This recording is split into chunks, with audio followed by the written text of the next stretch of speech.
Okay, now we'll move on to the depth of algorithm. അൽഗുരിതത്തിന്റെ more deeper sides എങ്ങനെയാണ് algorithm എഴുതുന്നതിനെ കുറിച്ചൊക്കെ നമുക്ക് മോർ ഡീപ്പർ ആയിട്ട് സ്റ്റഡി ചെയ്യാം. ഓക്കെ, അൽഗുരിതം എന്ന് പറയുന്ന സീക്വൻസ് ഓഫ് സ്റ്റെപ്സ് ആണ്. ഓക്കെ, എന്തെങ്കിലും ഒരു ടാസ്ക് ചെയ്യാൻ വേണ്ടിയിട്ട് നമ്മൾ ഫോളോ ചെയ്യുന്ന സീക്വൻസ് ഓഫ് സ്റ്റെപ്സ് ആണ്. ഓക്കെ, നമ്മൾ ഫസ്റ്റ്ലി ഒരു സിമ്പിൾ പ്രോഗ്രാം എങ്ങനെയായിരുന്നു അതിന് അൽഗുരിതം എഴുതുന്നതെന്നുള്ളതാണ് ഫൈൻഡ് ഔട്ട് ചെയ്തത്. അപ്പൊ നമുക്കിനി കുറച്ചുകൂടെ കോംപ്ലക്സ് ഓരോന്ന് നെക്സ്റ്റ് ലെവലിലോട്ട് പോവാം. നെക്സ്റ്റ് നമുക്കൊരു ഡിസിഷൻ മേക്കിംഗ് വരുന്ന ഒരു പ്രോബ്ലത്തിനകത്ത് ഡിസിഷൻ മേക്കിംഗ് സ്റ്റേറ്റ്മെന്റ്സ് വരുന്ന ഒരു പ്രോബ്ലത്തിന് എങ്ങനെ അൽഗുരിതം എഴുതാനാണ് നമുക്ക് നെക്സ്റ്റ് ഡിസ്കസ് ചെയ്യാൻ പോകുന്നത്. Okay, decision making statements. എന്താ decision making statements? Decision making എന്ന് പറയുന്നത് എന്തെങ്കിലും ഒരു ഡിസിഷൻ എടുക്കണം. ഓക്കെ, നമ്മളൊക്കെ അവിടെ ഒരു ക്വസ്റ്റ്യൻ മാർക്ക് വരുവാണ്, ചെയ്യണോ വേണ്ടായോ എന്നുള്ള ഒരു ക്വസ്റ്റ്യൻ വരുന്ന സമയത്തിനെയാണ് നമ്മൾ ഡിസിഷൻ മേക്കിംഗ് എന്ന് പറയുന്നത്. ഓക്കെ, ഇപ്പം ഒരു എക്സാമ്പിൾ നമുക്ക് കൺസിഡർ ചെയ്യാണ്. ഓക്കെ, നമ്മുടെ യൂസറിന്റെ ഒരു യൂസറിന്റെ ഏജ് റീഡ് ചെയ്തെടുക്കണം. ഓക്കെ, ഏജ് റീഡ് ചെയ്തെടുത്ത് കഴിഞ്ഞിട്ട് എന്ത് ചെയ്യണം? Age greater than or equal to 18 or 18 above ആണ് ഏജ് എന്നുണ്ടെങ്കിൽ നമുക്ക് he is eligible for voting എന്നുള്ളത് പ്രിന്റ് ചെയ്യണം. അതർവൈസ് ഓക്കെ, ഏജ് ബിലോ 18 ആണെങ്കിൽ he is not eligible for voting എന്നുള്ളത്. ഇതൊരു ചെറിയ സ്മോൾ എക്സാമ്പിൾ ആണ്. ജസ്റ്റ് ആ ഡിസിഷൻ മേക്കിങ്ങിന്റെ അൽഗുരിതത്തിൽ വരുന്ന ഇംപ്ലിമെന്റേഷൻ എങ്ങനെയാണെന്നുള്ളത് പറയാൻ വേണ്ടിയിട്ടാണ് നമ്മൾ ഇങ്ങനെ ഒരു എക്സാമ്പിൾ ചൂസ് ചെയ്തത്. ഓക്കെ, അപ്പം അതെങ്ങനെയാണ് നമ്മൾ ആ ഒരു അൽഗുരിതത്തിനകത്ത് എഴുതുന്നതെന്ന് നോക്കാം. ഓക്കെ, അപ്പൊ നമ്മൾ ഡിസിഷൻ മേക്കിംഗ് സ്റ്റേറ്റ്മെന്റ്സ് വരുമ്പം നമുക്ക് രണ്ട് കേസസ് വരും. ഓക്കെ, ഒന്ന് ഈ ഡിസിഷൻ ഇതൊരു കണ്ടീഷൻ ആയിരിക്കും. ഓക്കെ, ഇതൊരു കണ്ടീഷൻ ആണ്. ഓക്കെ, ഈ condition may be either true or can be false. ഇത് ട്രൂ ആവാം, ഫോൾസും ആവാം. ഇത് ട്രൂ ആണെന്നുണ്ടെങ്കിൽ നമ്മൾ കുറച്ച് കാര്യങ്ങളായിരിക്കും എക്സിക്യൂട്ട് ചെയ്യുന്നത്. അല്ലെന്നുണ്ടെങ്കിൽ എന്ത് ചെയ്യും? ഫോൾസ് ആണെങ്കിൽ നമുക്ക് എക്സിക്യൂട്ട് ചെയ്യാൻ കുറച്ച് സ്റ്റേറ്റ്മെന്റ്സ് ഉണ്ടായിരിക്കും. ഓക്കെ, അപ്പം അൽഗുരിതംസ് എപ്പോഴും എന്ത് ചെയ്യുന്നുണ്ടായിരിക്കും? അൽഗുരിതം ഡിസിഷൻ മേക്കിങ്ങിനകത്ത് വരുമ്പോൾ എന്ത് ചെയ്യുന്നുണ്ടായിരിക്കും? ഒരു രണ്ട് കേസസ് വരുന്നുണ്ടായിരിക്കും. യൂഷ്വലി നമ്മുടെ പ്രോബ്ലത്തിന്റെ എക്സിക്യൂഷൻ എന്ന് പറയുന്നത് 1 by 1 ആയിട്ട്, കൺട്രോൾ ഫ്ലോ എന്ന് പറയുന്നത് 1 by സീക്വൻസ് ഓഫ് സ്റ്റെപ്സ് നമ്മൾ കൊടുക്കുന്ന സീക്വൻഷ്യൽ ഓർഡറിൽ തന്നെയായിരിക്കും എക്സിക്യൂട്ട് ചെയ്ത് വരുന്നത്. പക്ഷെ ഇതേ കൂട്ടുള്ള ഡിസിഷൻ മേക്കിംഗ് സ്റ്റേറ്റ്മെന്റ്സ് വരുന്ന സമയത്ത് നമ്മുടെ പ്രോബ്ലത്തിന്റെ കൺട്രോൾ ഫ്ലോ എന്ന് പറയുന്നത് ഇപ്പൊ ട്രൂ ആണെങ്കിൽ ഇങ്ങോട്ടിങ്ങ് പോരും, ഫോൾസ് ആണെങ്കിൽ ഇപ്പുറത്തോട്ടും ആയിരിക്കും വരുന്നത്. ട്രൂ ആണെങ്കിൽ ഇത് എക്സിക്യൂട്ട് ചെയ്യില്ല, ഫോൾസ് ആണെങ്കിൽ ഇത് എക്സിക്യൂട്ട് ചെയ്യില്ല. ഓക്കെ, അപ്പൊ അങ്ങനെയാണ് കൺട്രോൾ ഫ്ലോ പോകുന്നത്. ഓക്കെ, സോ അപ്പൊ ഡിസിഷൻ മേക്കിംഗില് ഈ രണ്ട് കേസസ് വരും. ഒന്നെങ്കിൽ ട്രൂ ആവുന്ന കേസും വരും, അതർവൈസ് ഫോൾസ് ആവുന്ന കേസും ഉണ്ടായിരിക്കും. Okay, true or false. True ആണെങ്കിൽ ഒരു ബ്ലോക്ക് ഓഫ് സ്റ്റേറ്റ്മെന്റ്സ് ആയിരിക്കും എക്സിക്യൂട്ട് ചെയ്യുന്നത്, ഫോൾസ് ആണെങ്കിൽ അനദർ ബ്ലോക്ക് ഓഫ് സ്റ്റേറ്റ്മെന്റ്സ് ആയിരിക്കും യൂസ് ചെയ്യുന്നത്. അപ്പൊ നമ്മൾ ഇത് അൽഗുരിതത്തിനകത്ത് ഇംപ്ലിമെന്റ് ചെയ്യുമ്പോൾ യൂഷ്വലി നമ്മൾ കണ്ടീഷൻസ് ഒക്കെ വരുന്ന സമയത്ത് ഈഫ് സ്റ്റേറ്റ്മെന്റ്, ഈഫ് എന്ന് പറയുന്നത് നമ്മൾ if age greater than 20, if mark greater than 20. അപ്പൊ നമുക്കൊരു കമ്പാരിസൺ വരുന്ന സമയത്ത് നമ്മൾ ഈഫ് സ്റ്റേറ്റ്മെന്റ് ആണ് മെയിൻലി എന്ത് ചെയ്യുന്നത്? അൽഗുരിതം എഴുതാൻ വേണ്ടിയിട്ട് യൂസ് ചെയ്യുന്നത്. Okay, now let's see how to write an algorithm for for reading age and finding whether he is eligible for vote or not. Okay. Okay, നമ്മുടെ ഫസ്റ്റ് സ്റ്റെപ്പ് എന്തായിരിക്കും? Step 1 എന്തായിരിക്കും? Step 1 start the process. Step 2 എന്തായിരിക്കും? എന്ത് ചെയ്യണം? നമ്മൾ age read ചെയ്യണം. നമുക്ക് ഇവിടെ ഇൻപുട്ട് ചെയ്യാൻ ഒരു വാല്യൂ ഉള്ളൂ. എന്താണ്? ഏജ്. റീഡ് ഏജ് നമ്മൾ റീഡ് ചെയ്തു. ഏജ് എന്ന് പറയുന്ന വേരിയബിളിനകത്താണ് നമ്മൾ റീഡ് ചെയ്ത ഏജ് സ്റ്റോർ ചെയ്തേക്കുന്നത്. ഇനി എന്ത് ചെയ്യണം? നമ്മുടെ കയ്യിൽ ഏജ് കിട്ടിക്കഴിഞ്ഞു. ഇനി എന്ത് ചെയ്യണം? നമ്മൾ we have to check whether this age is greater than or equal to 18 ആണോ, or it is less than or equal to 18. അങ്ങനെയുള്ള കാര്യം നമ്മൾ ചെക്ക് ചെയ്യണം. ഓക്കെ, സോ എന്താ, ഏത് സ്റ്റേറ്റ്മെന്റ് ആണ് നമ്മൾ യൂസ് ചെയ്യുന്നതിന് വേണ്ടിയിട്ട്? ഈഫ് കഴിഞ്ഞിട്ട് എന്ത് കൊടുക്കണം? കണ്ടീഷൻ. ഇവിടെ വരുന്ന കണ്ടീഷൻ എന്താണ്? Age greater than or equal to 18 ആണോ അതോ ലെസ് ദാൻ ആണോ എന്നുള്ളതാണ് നമ്മുടെ കണ്ടീഷൻ എന്ന് പറയുന്നത്. Okay, if age greater than or equal to 18 കൂടുതലാണ് ഏജ് എങ്കിൽ എന്താ ചെയ്യണ്ടേ? നമുക്ക് ഡിസ്പ്ലേ ചെയ്യണം. എന്ത് ഡിസ്പ്ലേ ചെയ്യണം? The person is eligible for voting. അപ്പം age greater than or equal to 18 ആണെങ്കിൽ then നമ്മൾ ഇവിടെ അഗെയിൻ ഒരു ടേം യൂസ് ചെയ്യുന്നുണ്ട്. ഇതൊക്കെ എന്താണ്? എല്ലാ അൽഗുരിതത്തിനകത്ത് നമ്മൾ കണ്ടീഷൻസ് വരുന്ന എല്ലാ അൽഗുരിതത്തിനകത്ത് യൂസ് ചെയ്യുന്ന ടേം ആണ്. ഇഫ് then കറക്റ്റ് ആണെങ്കിൽ എന്ത് ചെയ്യണം? Print eligible. Okay, print eligible. Okay, ഇനി എന്തായിരിക്കും നെക്സ്റ്റ് കേസ്? എലിജിബിൾ അല്ലെങ്കിൽ എന്തായിരിക്കും? Not eligible. അപ്പൊ എന്താ പറയാ? അതിനു വേണ്ടിട്ട് നമ്മൾ എന്ത് കൊടുക്കണം? എൽസ്. if else. Okay, ifന്റെ അല്ലാന്നുണ്ടെങ്കിൽ അല്ലെങ്കിൽ എൽസ്. ഓക്കെ, എൽസ് എന്ത് ചെയ്യണം? Print not eligible. ഓക്കെ, ഈ എൽസ് പാർട്ട് വേണമെങ്കിൽ നമുക്ക് നെക്സ്റ്റ് സ്റ്റെപ്പ് ആയിട്ട് കൊടുക്കാൻ പറ്റും കേട്ടോ. സ്റ്റെപ്പ് 4.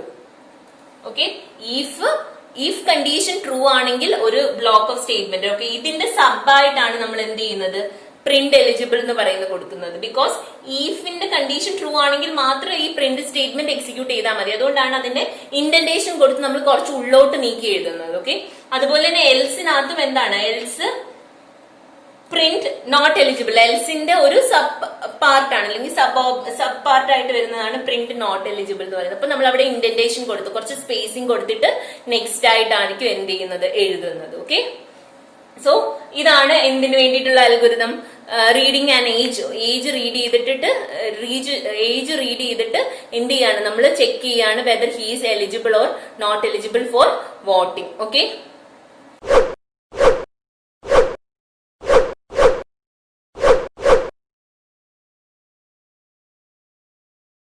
നെക്സ്റ്റ് നമുക്ക് ഒരു അൽഗോരിതം കൂടി നോക്കാം. ഓക്കെ, നമുക്ക് എന്ത് ചെയ്യാം? 3 മാർക്സ് റീഡ് ചെയ്തിട്ട് എന്ത് ചെയ്യണം? അതിന്റെ ആവറേജ് ഫൈൻഡ് ഔട്ട് ചെയ്യുന്ന ഒരു അൽഗോരിതം കൂടി നോക്കാം.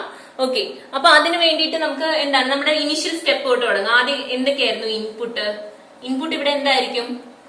3 marks. Mark 1, mark 2, mark 3. Okay, 3 marks ആയിരിക്കും നമ്മുടെ ഇൻപുട്ട്. ദെൻ പ്രോസസ് എന്തായിരിക്കും? ഇതിന്റെ ആവറേജ് കാണണം. ഓക്കെ, ആവറേജ് കാണുന്നത് എങ്ങനെയായിരിക്കും? M1 plus M2 plus M3. Okay, the whole divided by number of subjects. Okay, by 3. അപ്പൊ എന്ത് ചെയ്യും? നമുക്ക് ആവറേജ് ഫൈൻഡ് ചെയ്യാൻ പറ്റും. Okay, this is stored in ഒരു വേരിയബിളിനകത്ത് വേണം നമ്മൾ ആ റിസൾട്ട് സ്റ്റോർ ചെയ്യാൻ വേണ്ടിയിട്ട്. നെക്സ്റ്റ് ഔട്ട്പുട്ട് എന്ന് പറയുന്നത് എന്താണ്? Average will be the output. Okay, അപ്പൊ നമുക്ക് എന്തൊക്കെയാ ഡിഫറെന്റ് സ്റ്റെപ്സ് എന്നുള്ളത് മനസ്സിലായി. Okay, okay, what is this first step? Step 1, start the process. What will be the step 2? We have to input 3 values. Okay, input M1, M2 and M3. Okay, we have to read three values, M1, M2 and M3. Then what is the next step? We have to compute. Okay, compute the average of M1 and M2 and M3. Okay, we have to compute average. Okay, we give the variable name ABJ equal to M1 plus M2 plus M3 divided by 3. Okay, divided by 3. Okay, for finding out the average we have to find the sum and divide the total by 3. Okay, as we are giving 3 inputs. Okay, then we have to step 4 is to display average AVJ. Okay, display, have to display the computed average, and the last step will be stopping the process. Okay, stopping the process. So finding the average. Okay, for finding the average we have to, first step will be the starting of process. Second step will be we have to input or read. Okay, we can use both input or read. Okay, for reading the values we have to use 3 variables M1, M2, M3, and these 3 variables are used for storing the values. Okay, read by the given by the user. And the step 3 is computing the average. Okay, we have to compute average. Okay, first step എന്ന് പറയുന്നത് എന്താണ്? Start the process. We have to start the process. Second step എന്ന് പറഞ്ഞു കഴിഞ്ഞാൽ എന്താണ്? നമ്മൾ യൂസറിന്റെ കയ്യിൽ നിന്ന് 3 വാല്യൂസ് റീഡ് ചെയ്തെടുക്കണം. ഓക്കെ, M1, M2, M3 എന്ന് പറയുന്ന 3 വേരിയബിൾസിനകത്തോട്ടായിരിക്കും നമ്മൾ ആ റീഡ് ചെയ്ത വാല്യൂസ് സ്റ്റോർ ചെയ്ത് വെക്കുന്നത്. M1, M2, M3 3 variable names നമുക്ക് ഇഷ്ടമുള്ള നെയിംസ് ചൂസ് ചെയ്യാൻ പറ്റും. ഓക്കെ, നമ്മൾ ഇവിടെ ചൂസ് ചെയ്തിരിക്കുന്ന M1, M2, M3 3 values first read ചെയ്യുന്ന വാല്യൂ M1 M2 M3 അങ്ങനെ ആയിരിക്കും പോയി സ്റ്റോർ ആവുന്നത്. റീഡ് ചെയ്ത് കഴിഞ്ഞ് കഴിഞ്ഞാൽ നെക്സ്റ്റ് സ്റ്റെപ്പ് എന്ന് പറയുന്നത് we have to compute the average. Okay, average find out ചെയ്യണം. ഓക്കെ, ആവറേജ് ഫൈൻഡ് ഔട്ട് ചെയ്യാൻ വേണ്ടിയിട്ട് നമ്മൾ യൂസ് ചെയ്യുന്ന ഇക്വേഷൻ എങ്ങനെയാ? ആവറേജ് ഫൈൻഡ് ഔട്ട് ചെയ്യാൻ ടോട്ടൽ കാണുക, ഫുള്ള് എത്ര ഇൻപുട്സ് ആണ് വരുന്നത് ആ ഇൻപുട്സിന്റെ ടോട്ടൽ ഫൈൻഡ് ഔട്ട് ചെയ്തിട്ട് divided by the number of values. Okay, number of values നമ്മൾ എടുക്കും. ഓക്കെ, ഇവിടെ 3 വാല്യൂസ് ഉള്ളതുകൊണ്ട് M1 + M2 + M3 divided by 3 നമ്മൾ ചെയ്യുന്നത്. ഓക്കെ, ദെൻ ഫോർത്ത് സ്റ്റെപ്പ് എന്ന് പറഞ്ഞു കഴിഞ്ഞാൽ നമ്മൾ ഈ ആവറേജ് ഫൈൻഡ് ഔട്ട് ചെയ്തത് നമ്മൾ എന്ത് ചെയ്തു? AVG എന്ന് പറയുന്ന വേരിയബിളിനകത്തോട്ട് സ്റ്റോർ ചെയ്ത് വെച്ചു. And after that next step എന്ന് പറഞ്ഞു കഴിഞ്ഞാൽ വി ഹാവ് ടു ഡിസ്പ്ലേ, നമുക്ക് പ്രിന്റ് ചെയ്യണം. യൂസറിന് എന്ത് ചെയ്യണം? നമുക്ക് ആ ഔട്ട്പുട്ട് കാണിച്ചു കൊടുക്കണം. So we have to use display average. Okay, and the last step is stopping the process.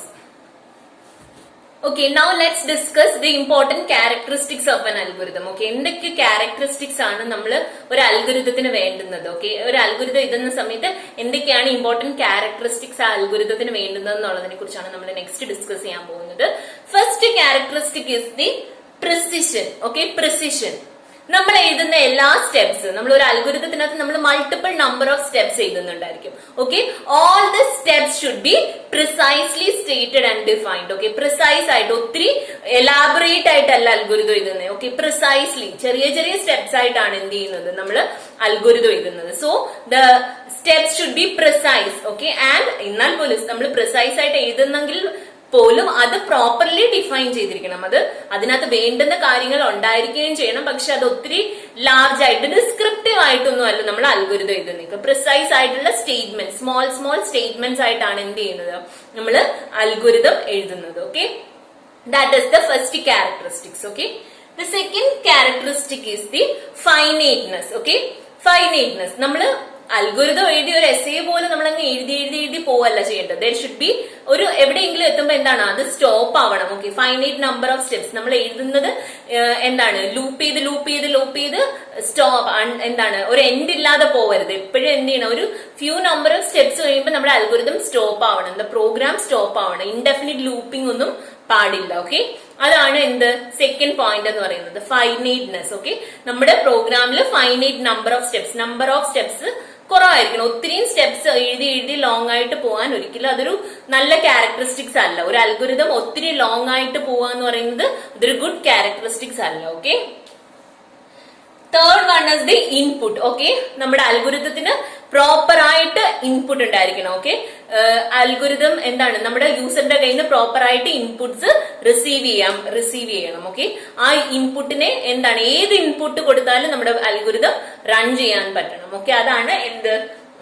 Input എന്ന് പറയുമ്പോൾ. ഓക്കെ, യൂസർ എന്താണ്? പ്രോപ്പർ ആയിട്ട് ഇൻപുട്ട് കൊടുക്കണം. ആ ഇൻപുട്സ് എല്ലാം എന്ത് ചെയ്യണം? നമ്മുടെ അൽഗോരിതത്തിന് റൺ ചെയ്യാൻ പറ്റണം. Okay, next is the output. Okay, output എന്ന് പറയുമ്പോൾ എന്തായിരിക്കും? നമ്മൾക്ക് എന്താണ്? ഒരു എക്സ്പെക്ടഡ് ഔട്ട്പുട്ട് ഉണ്ടായിരിക്കും. ഒരു പ്രോബ്ലം ഡിഫൈൻ ചെയ്യുന്ന സമയത്ത് ഇതിന്റെ ഔട്ട്പുട്ട് എങ്ങനെ ആയിരിക്കണം എന്ന് എന്താണ്? യൂസറിന് ഒരു എക്സ്പെക്ടേഷൻ ഉണ്ടായിരിക്കും. അപ്പൊ എന്തായിരിക്കണം? നമുക്ക് കിട്ടുന്ന ഔട്ട്പുട്ട് എന്ന് പറയുന്നത് ആ ഡിസൈഡ് ഔട്ട്പുട്ടുമായിട്ട് ഈക്വലൈസ് ചെയ്യണം. ഓക്കെ, എന്താണ്? എല്ലാ അൽഗോരിതവും അതിന് കറസ്പോണ്ടിങ് ആയിട്ടുള്ള ഒരു റിസൾട്ട് കിട്ടണം.